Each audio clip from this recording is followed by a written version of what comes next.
Welcome to the Empower to Connect podcast, where we come together to discuss a healing-centered approach to engagement and well-being for ourselves, our families, and our communities. I'm JD Wilson, and I am your host. And today on the show, we throw back to an episode talking about the power of saying yes. This is episode 31, back from 2021, and we talk about the Yes Day movie that at the time had just debuted on Netflix with Jennifer Garner.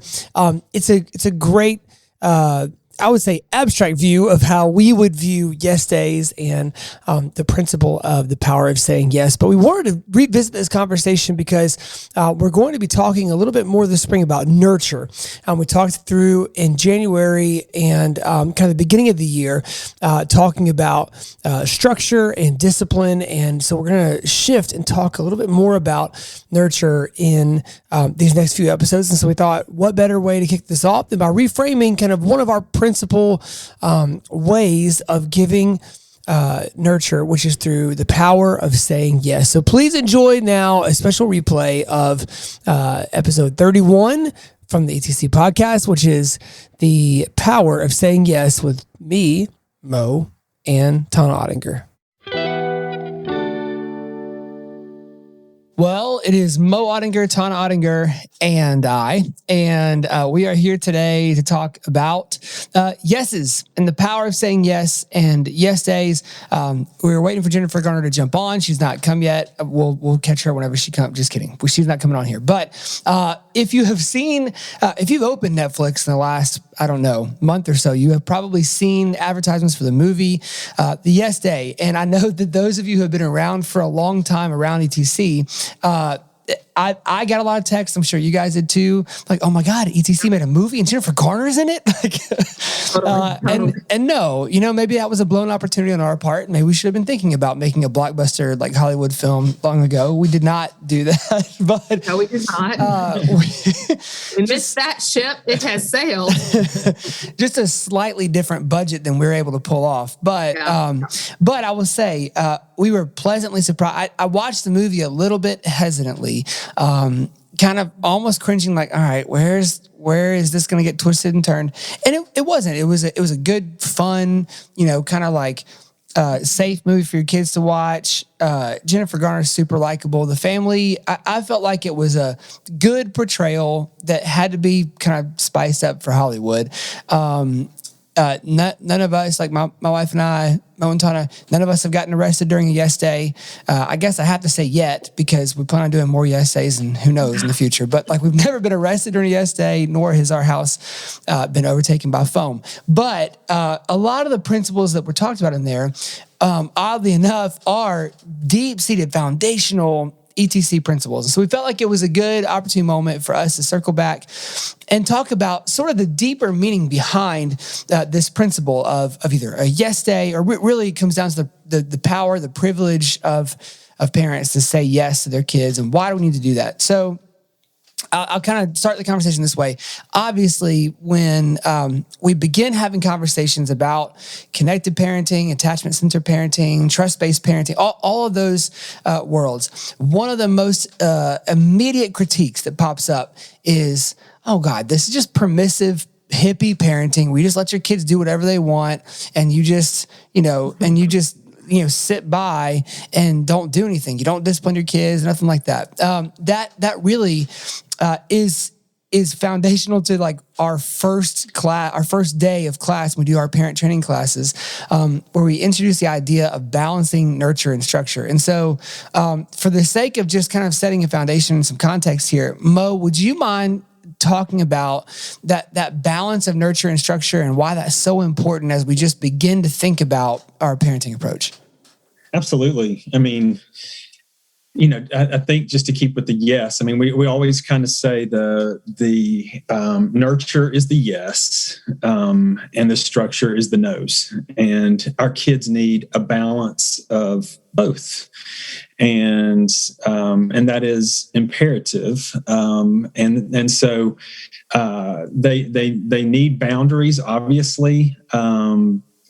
for development. They need to be, as Tina Payne Bryson said, to feel seen, safe, soothed, and secure. That they need that structure. And so that is imperative. But the nurture side needs to be equally in balance. And so, the yes day often kind of shows us the imbalance of that for many of us, that we can't err one way or the other. And so, One of the things I liked about the movie, and this, we won't do many spoilers here. We'll attempt to not do the spoilers if you haven't seen it yet. But they say yes a lot. That would be yes. The only spoiler. Over the course I of already gave 2 spoilers. Sorry. Okay, we'll jump around the edges of the spoilers from this point on. But one thing, there was a couple things I loved. One, the mom, Jennifer Garner, like, she's saying no a lot. I mean, that's just the premise of the movie. And a couple of times she's like, but this is just parenting. This is just parenting. And I so deeply resonated with that. Like, we are and need to be good parents. Like, we have to set structure and boundaries up. That is part of like what it means to show up as a parent, is to set up structure and boundaries. But we often, I don't know about y'all, but I often, man, can just fall into that trap of like the first word out of my mouth is no. Yeah. And it's necessary sometimes, but likely not as often as we say it. And the other thing about the movie that, resonates deeply in our family, and I'm guessing for the majority of our listeners, if they're, parenting with a partner, or there's someone, but they're not just single parenting, but they're parenting with someone else, is the good cop, bad cop situation, and how that triangle and that dynamic can take root in a family where one person maybe more naturally leans towards sort of being more nurturing, and one might more naturally lead towards being more structured.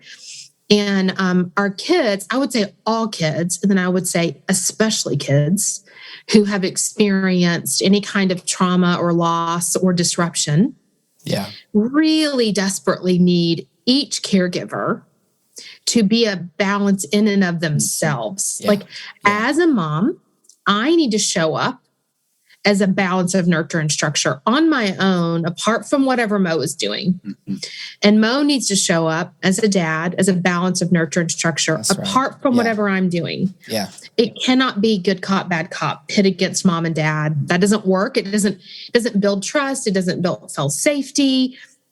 It allows kids to triangulate and sort of pit mom and dad against each other. Like, it just doesn't set up a healthy communication and trust building cycle in a family. And so, the movie highlighted that, and that is, that's kind of the beauty of a balance of nurture and structure. Yeah. And we say at ETC that we want to say yes when we can and no when we have to. And so,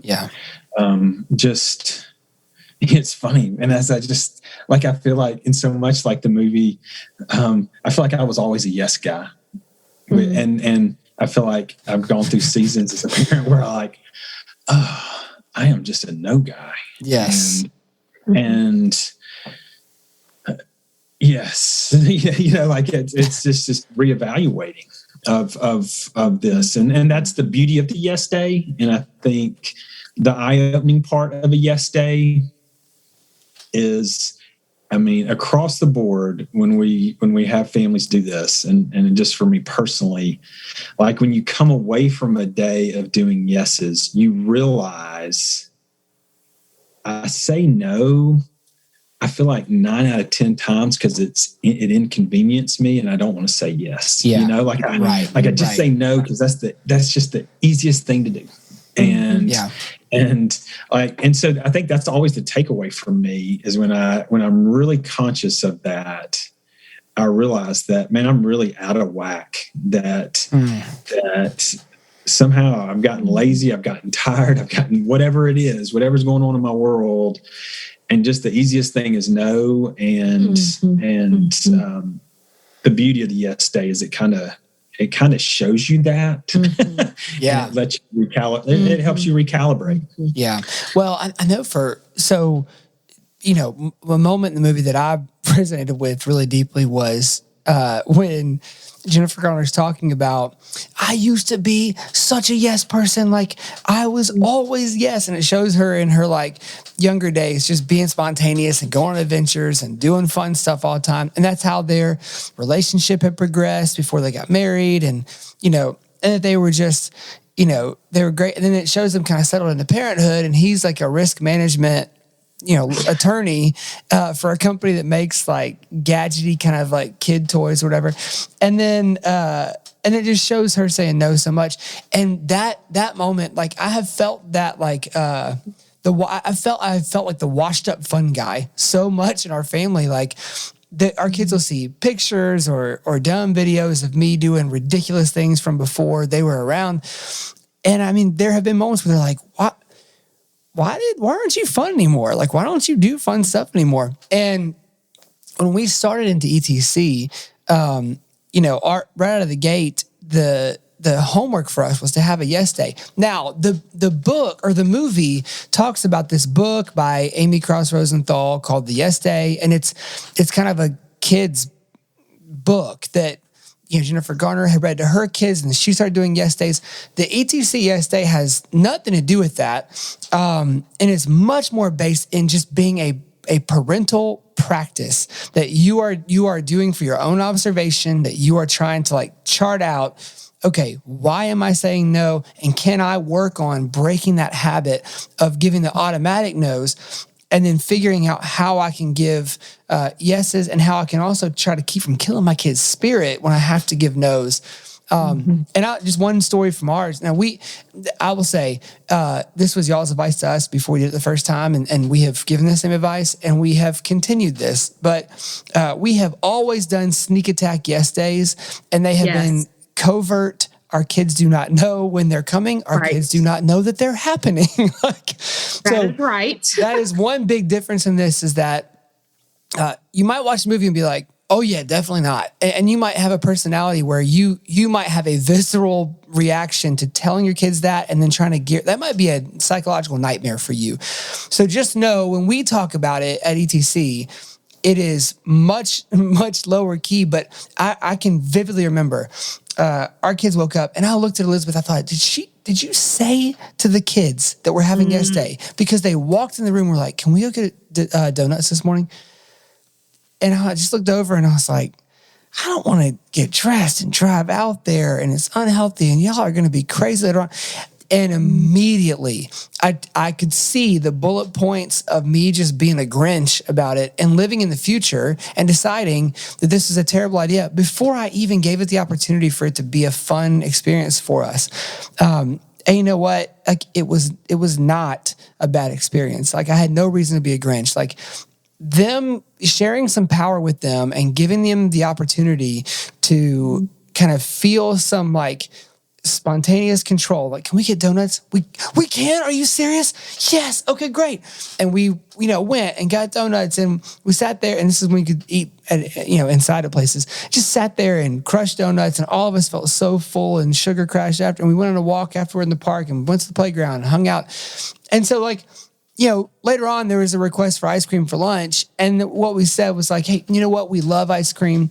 That would be great after we get something else in our bellies. If we have, donuts for breakfast and then ice cream for lunch, we might actually just explode. And so why don't we pick out what we want to get, and we'll go ahead and get it from the store, put it in the freezer. And then later on, after we eat some good stuff to kind of fill ourselves back up, then we'll have some ice cream. And so, that was a principle that you guys kind of talked to Tona in our class. We call it the yes sandwich. Will you kind of talk about that and explain sort of why we go through that? Yeah, sure. And so I love the example you just gave, because it's basically, it's kind of a little trickery. It's a little parental trickery. And, I don't know about y'all, but I don't really enjoy hearing no. Like, I personally don't like to be told no.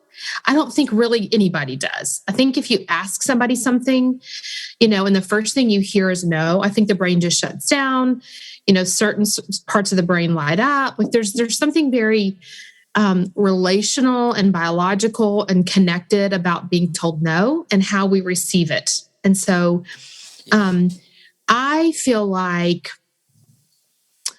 when our kids come to us and place a request, whether it's a want or a need or an idea or a dream or a desire or a compromise or anything, they're taking a tiny bit of a risk there because they're trusting us with something on their mind.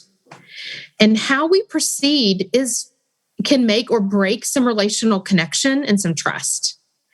So celebrating that request or that ask can be done, and even if you need to say no. So Mo kind of said, like, one of our practices is say yes when you can and no when you need to. And sometimes kids need to be told no. And you simply can't make X, Y, and Z happen. Or, for your example, JD, they didn't need to eat ice cream again right then.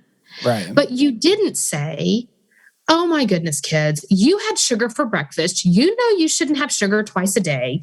We can't have sugar for lunch. No, we're going to eat something healthy. And you know that sugar causes cavities. And, what are you thinking? It's so ungrateful. We just got you donuts and now you want ice cream? Yeah. No, you meet them with just kindness and curiosity and celebration. So instead of shaming them, you're celebrating. Yeah, you're like, it's just two totally different responses. Totally ooh, ice cream. I love me some ice cream. Wouldn't ice cream be good? What's your favorite kind of ice cream? Oh, Mom, I like, this and this and this. And you're like, oh, ice cream is delicious. I tell you what, let's do. How about we see how fast we can eat our healthy lunch?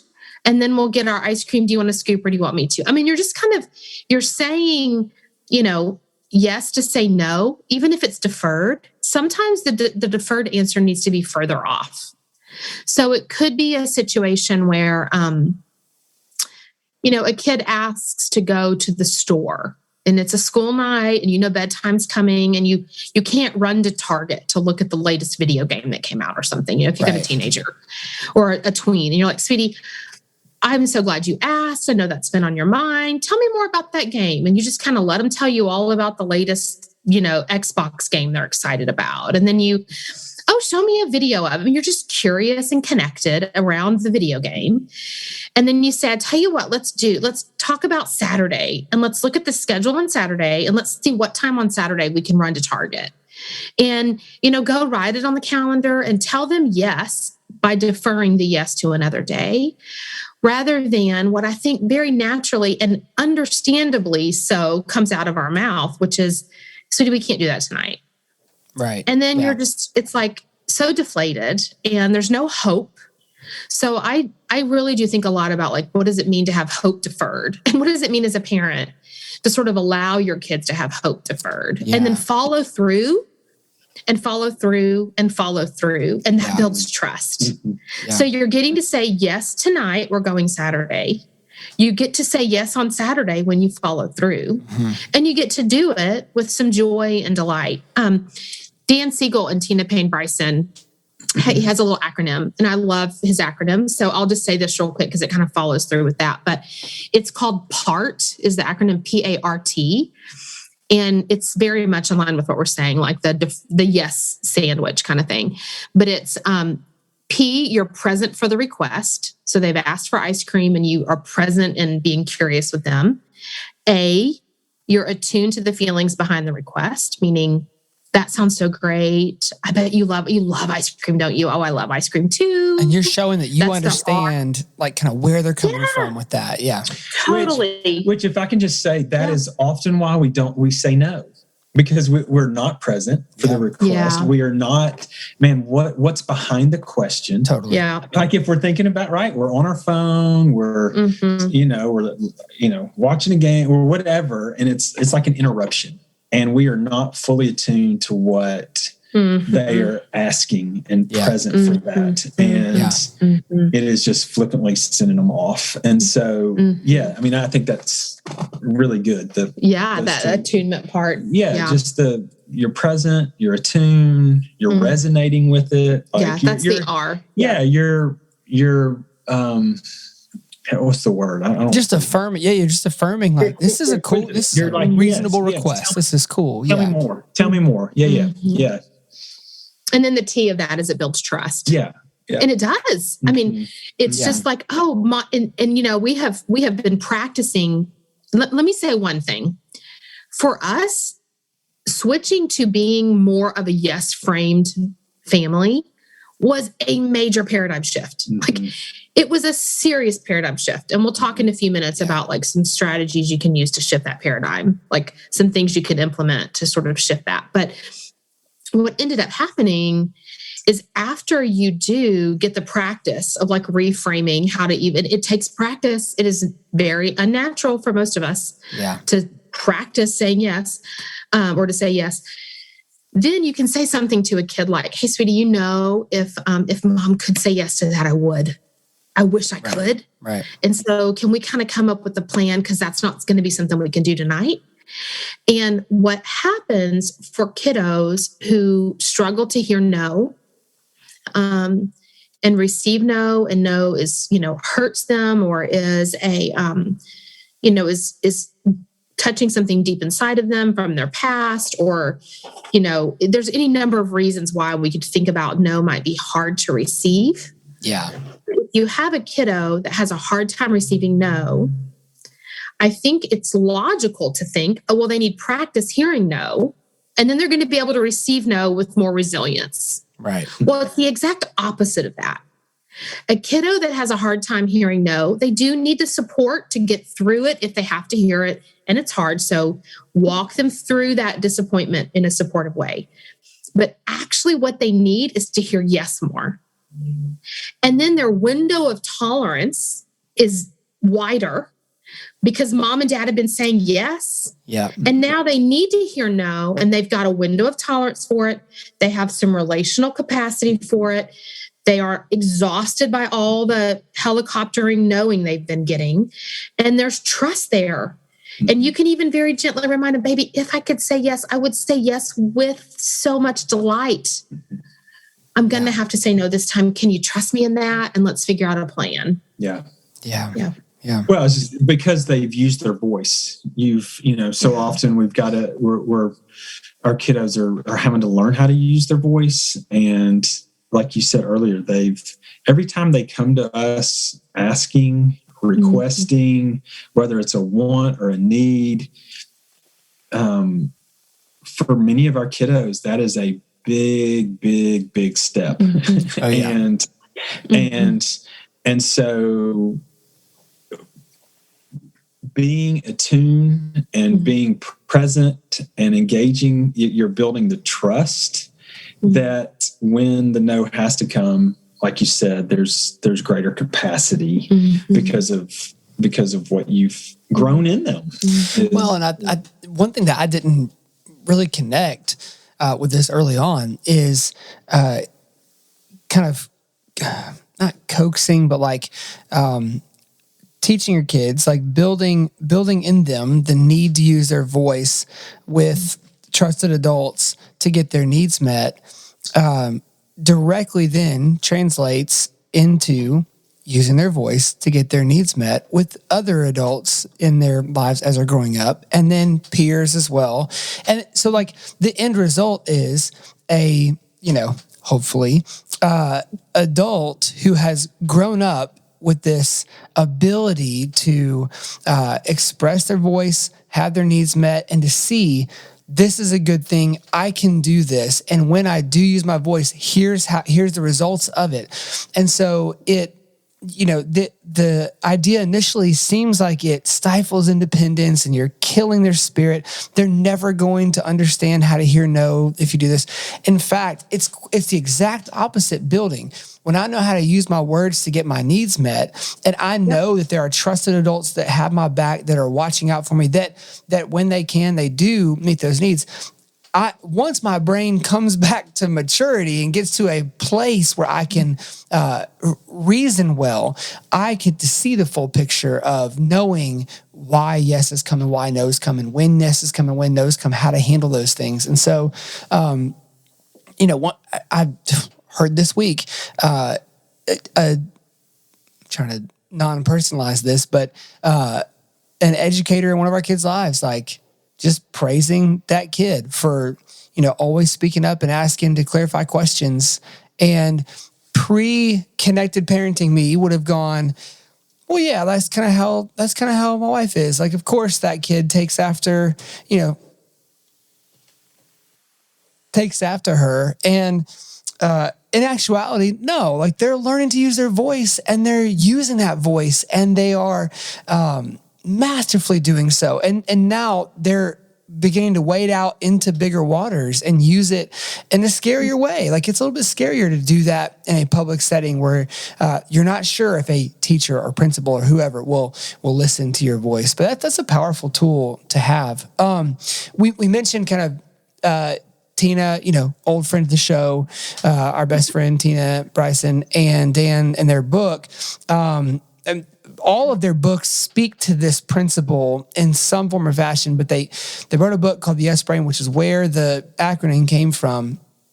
Any other thoughts on the kind of the brain side of this, and just as we move into sort of the strategies for how to sort of shift into being more of a yes household? Any last thoughts on kind of the why behind that? And then let's talk about some strategy. I mean, it's interesting because thinking back, I mean, it's funny when you've got to like stop for a minute and reflect backwards, which really is kind of what has been interesting about thinking about what happened when we started making this major shift. Because it is legitimately a significant shift for many, many families to think, oh, it's actually developmentally beneficial for us to support our kids' brain growth by framing things in a positive way, that it isn't making permissive kids. It's making resilient kids. Yes. It's expanding a window of tolerance. It's strengthening their stress response. It's building resilient brains. Like it's developing trust, which is a building block for resilience. So like actually, finding that like balance of nurture and structure is really about, being the kind of parent that knows when to do what your kid needs. And kids who feel seen, safe, soothed, become secure. And so it is about brain development and child development and relational development and trust development, and embracing the power of positivity. I mean, I know that may sound like woo-woo is true. Yes. So we don't have to be negative Nelly to be good parents. And and there's just beauty in helping our kids have a positive mom and dad. And look, I don't know that Mo and I, we didn't know this would come, but it brought joy back to us personally and as a couple and as a family. Like there was some, I don't know, maybe would you say despair? I mean, there was some despair early on when we were sort of reframing things. Yeah. But going, oh, as a parent, we could say yes. And like we can respond yes. Like that, we have permission to give our kids permission to do some things that we thought you were supposed to say no to. Oh, we don't have to say no to all the things we thought had to be no. Well, like this is so small that like this is almost like so trivial, but like we even have an article on our website about being a Band-Aid dad, but like Band-Aids, right? Like my kids always ask for Band-Aids. Like, they would show you what they thought was this massive scratch on their hand and you couldn't see anything, but they wanted a Band-Aid on it. Band-Aids always made it feel better. And like me being the pragmatic one, I'm sitting here going, man, that is a $13 box of Band-Aids. You know, like they're a big box of Band-Aids, baby. They are so expensive. Costco, it's a Costco Band-Aid. Yeah, like, let's stop getting those ones with characters on it because they're more expensive. Like we're just going to get the plain Band-Aids because we were going through Band-Aids so much. Yeah. But they always ask for a Band-Aid on something. But like, again, for me to be able to say, yes, like if you want 30 Band-Aids on you, you can have 30 Band-Aids. Let's just do it. Yes. Yeah. That seems like, for those of you that are listening, you might think, man, that is really dumb. But I was definitely one that was very pragmatic when it came to hey babe, I don't think you need a Band-Aid. Like I would say no on Band-Aids. Sure. And I began to say, as we began to make this shift, I was like, I can say yes to Band-Aids. Like we will budget, $30 a month for Band-Aids. We can do this. But there's so much more to that, right? Like my child, like I am able to say yes. Mm-hmm. I am able to show compassion. Yeah. I am able to meet a need. To give care. And they're able to put Band-Aids on me. They're learning how to show empathy and compassion and all those things. Like there is this give and take. Mm-hmm. They are distraught and I am slowing down. I am with them and I'm meeting that need. And so it's much deeper than Band-Aids and all that. But that is just a simple, like I really was. Like I was the Band-Aid no. Like that, no more Band-Aids. Yeah. Like we're rationing those. And so, and there's resources about our Band-Aids. And that is even one of our exercises in our parenting classes around Band-Aids. So, but that was part of, I mean, the Yes Day was kind of our first, when we went through this, however many years ago, 10 years ago, having to do our first Yes Day. Like that was the eye opener for us, to realize how often we said no. And man, I tell anybody, any parent, like you watch the movie and you're like, man, we can't do that, but right. Here's the beauty of the Yes Day is that, it's going to show you. I mean, I bet you 80% of my no's I didn't need to say no to. Trivial. Right. Yeah. Yeah. Yeah. And man, our day was crazy. Like my kids were like, let's go to the farmer's market. And I'm like, that's 45 minutes away. Like, that wasn't scheduled. Like, and we're at the farmer's market and like my kids are buying pumpkins and they're buying flowers. They're buying, all those things. I'm like, yeah, let's do it. And I mean, we had a blast. I mean, we basically toured the city that day and did all kinds of fun things and went to a museum and it was just really fun. The first one you did. The first one we did. Yeah. And I'll never forget, we came home.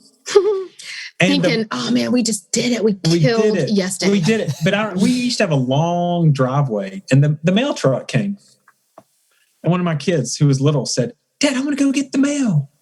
And I mean, I used to say no to that. Like, no, don't go out by the street. We live on a busy street. No. And I was like, yes, you can. And I'm going to walk with you. And I hopped up and then we're walking back and my kid says, Dad, can we sleep in the pop-up camper tonight in the driveway? Which can I say was not currently set up when that request was made. Oh my gosh. It was parked on the back 40, closed up. And you immediately checked your watch to see if Yes Day had expired yet. Totally.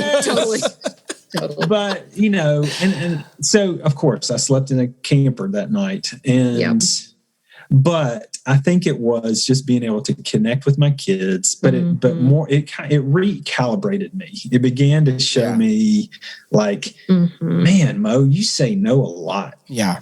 Yeah. And really for no good reason. And I need to recalibrate. Some of my favorite, communications from people that have gone through the ETC parent class has been like the Saturday when they're doing the Yes Day.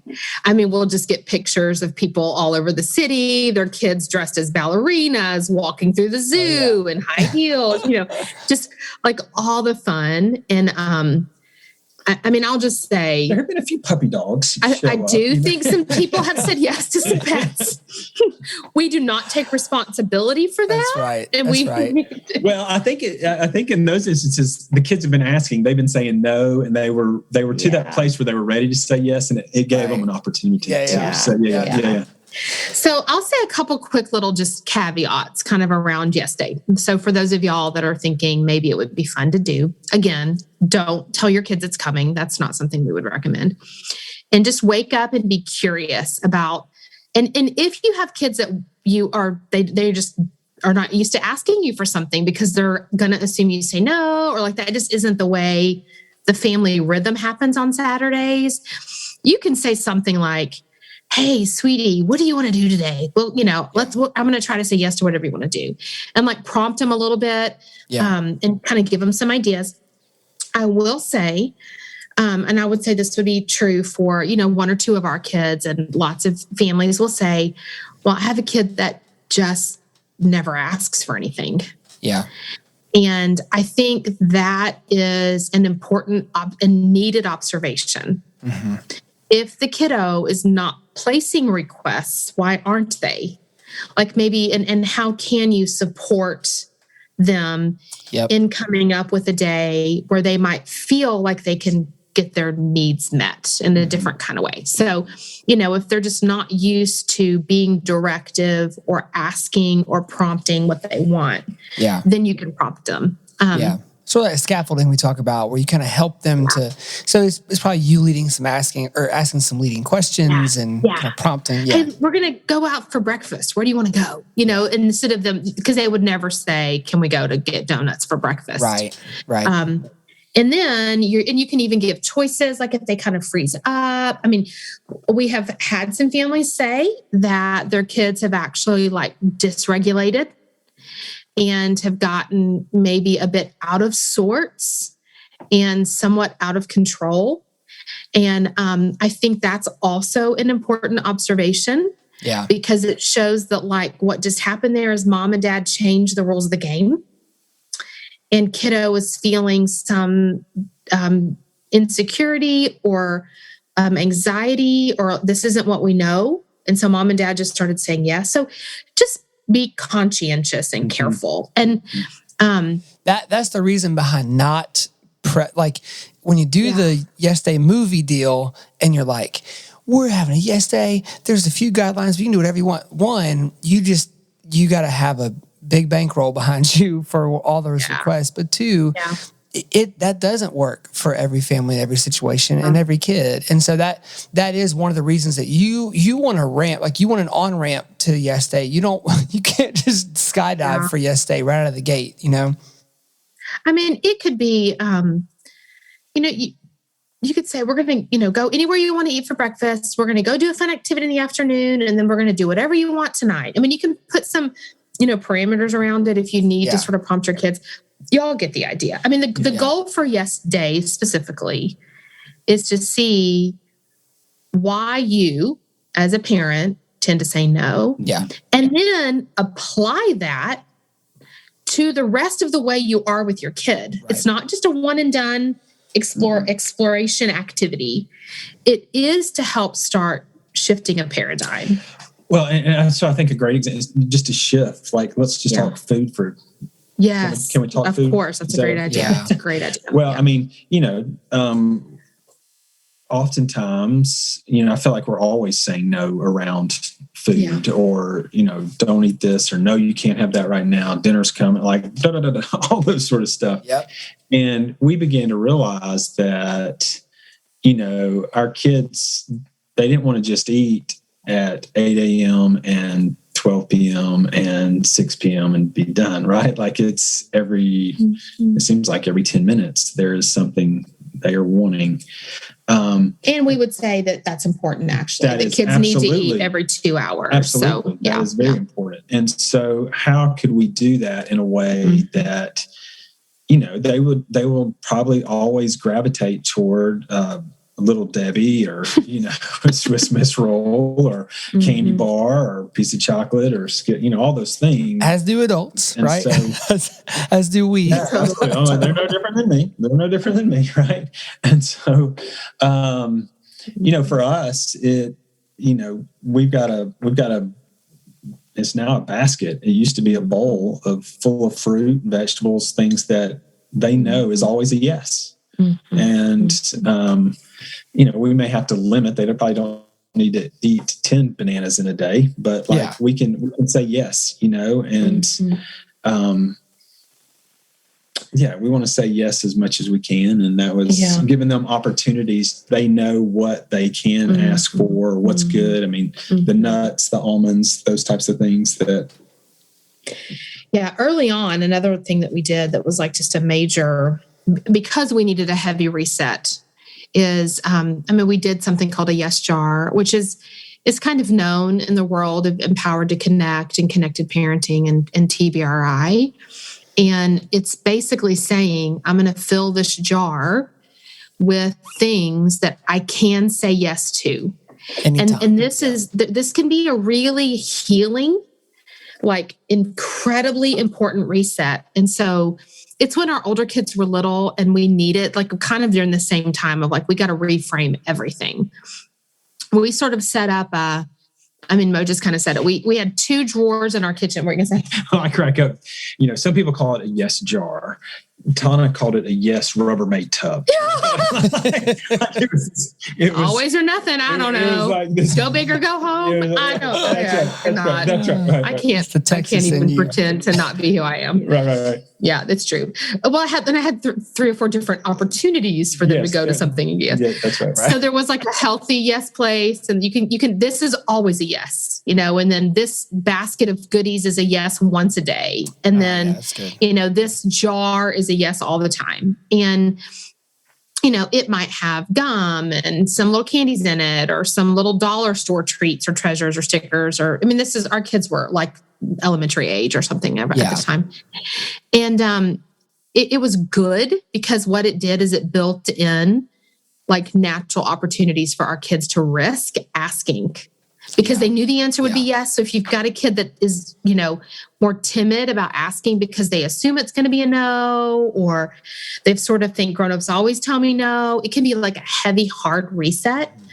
And you think, they're going to take advantage of it and they're going to like consume everything or do it all in one day. And that might happen for a little while, but I promise you the fun of the yes jar or Rubbermaid tub or basket you have, it'll wear off. Yeah. It does. It did. It wore off. We did it for a while. I think I was homeschooling the older kids at the time, and I think probably a good solid year. I kept some yes jars and drawers and baskets of food and stuff kind of filled. Yeah. And pretty soon we just didn't need that tool anymore. Because again, we were using that as a tool to build trust, to hit reset, to show ourselves to be faithful and trustworthy parents who say yes when we can. Yeah. And no when we need to. And we're going to take the fear away from the ask. We are saying, if you ask for that, the answer will be yes. And them risking it was a yes that we could give. And I'll say, we've got older teens, and then we've got 2 that are younger. And I have found, like with one of them, when they are really struggling and they are afraid to use their voice, like we will have to kind of coach this kiddo of saying, hey, if you will ask, we are going to say yes. Yeah. It's almost like we're having to, all right, here's a new muscle that you're going to have to use, and you can do it. I know it's scary, but I want you to know, you ask, it's going to be yes. And that, I just don't think we can underestimate, that's a risk, man. It's a risk for some of our kids to use their voice that way. Yeah. So show up, show up big, take a deep breath and use our little acronym, be present, attune to their feelings, resonate with them, develop that trust, show them that you're there, and balance that nurture and structure and help our kids risk the ask. Yeah. Well, as we kind of go head for home here and wrap up, I'd love for us to sort of speak to just a few, whether it's cautions or just kind of things to keep in mind as you get going with this. As we're talking, I feel the need to give a caveat that, like, I'm sharing some Victoria stories today. The example I like snarky talked about earlier said, like, oh, well, you don't want to respond. Oh, you just had ice cream for breakfast. Now you're asking for it for lunch. This is ridiculous. I said that within the last 2 weeks. Like, I can think of an exact moment where I was not in my right mind. We were so tired. And the pandemic, I think, has done this to a lot of us over the last year. But I snapped at them in a way that was just so unhealthy and unhelpful. And I didn't have some glorious movie moment where I went back and repaired.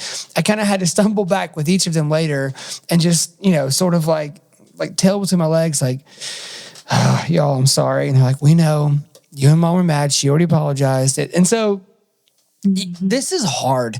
It is so hard to change habits and instincts that you have.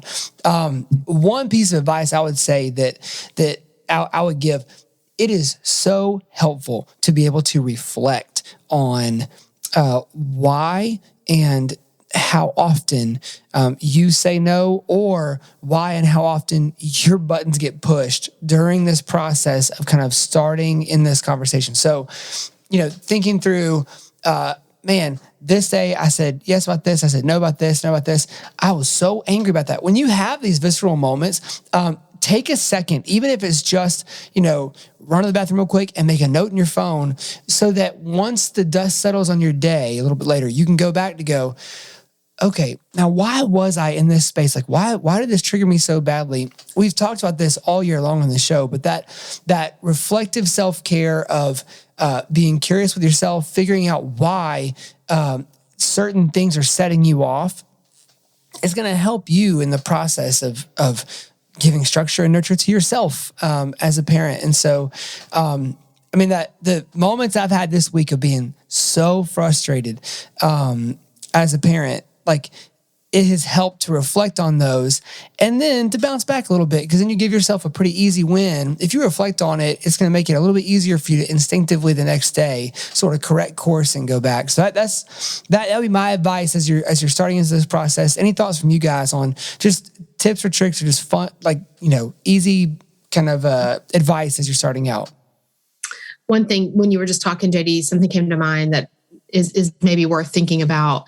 I don't know that I'm sure when we first started parenting, we had some expectation that you couldn't go back and change your mind with your kids, and there's a lot of parenting that's like, say what you do and do what you say.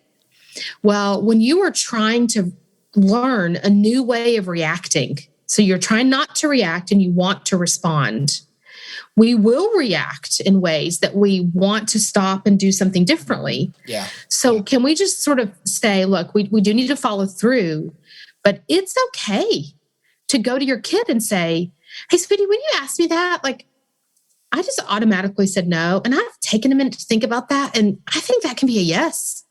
And, I want to apologize for reacting. And I want to give you a different answer now. I'm going to do a redo here.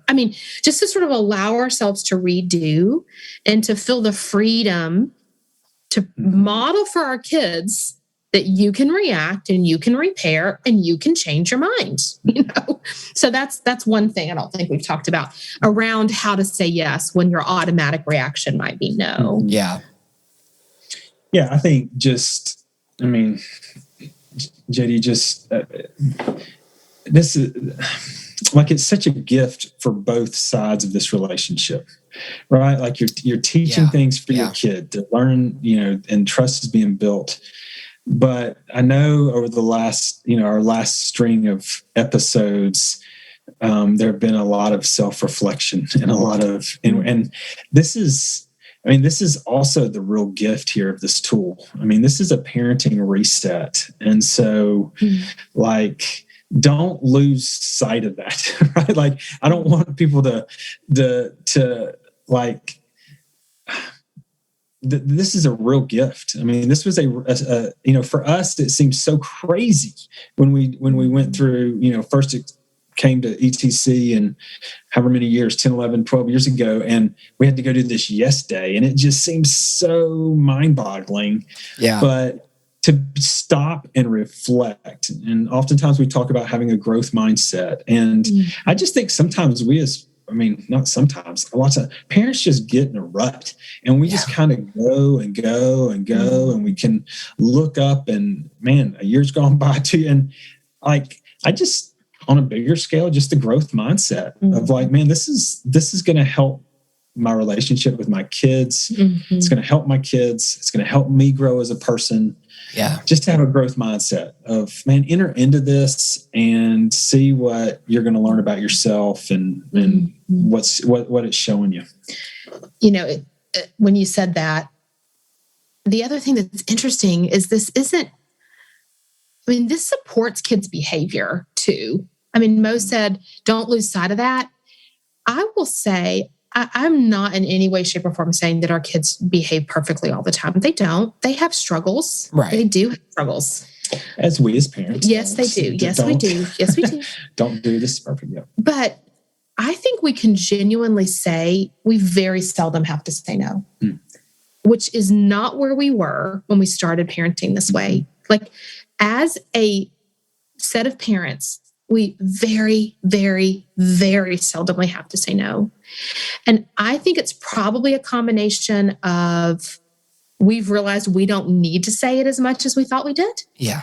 And our kids are not putting us in a position of needing to say it as much as we thought they did. Yeah. Or as they did, because everything's been reset. And when they hear no, not all the time. Sometimes hearing no is still hard and disappointment is real, and we will walk through that disappointment together. But don't buy into the potential lie that if you say yes, you will spoil your kids and they will become behavioral problems. Now, if you say no, stick with it. Don't let them maneuver out of hearing no. That does set you up for some, a battle of control. So, if you need to say no, because kids need structure. Anyway, that's what I would say. Awesome. Say yes when you can and no when you need to. That's great. Well, that's going to do it for us today on this conversation. We will be back next week for more on the ETC podcast. Well, just a great reminder for us that I'll speak for myself. I say no out of convenience way too much. Even re-recording this episode and having to work on it and listen to it again was humbling, because this weekend I gave several no's that were out of pure selfish convenience because I didn't want to do something, and so I feel called out and exposed. And so I hope that you feel in a positive way that same level of check in our spirit or conviction, however you want to say it, that we can say yes more than we say no. And it's a powerful thing when we choose to harness that ability to say yes. And so for all that said, for Mo and Tona Ottinger, for everybody here at Empowered to Connect, for Kyle Wright, who edits and engineers all of our audio, for Tad Jewett, the creator of the music behind the Empowered to Connect podcast, I'm JD Wilson, and we'll see you next week on the Empowered to Connect podcast.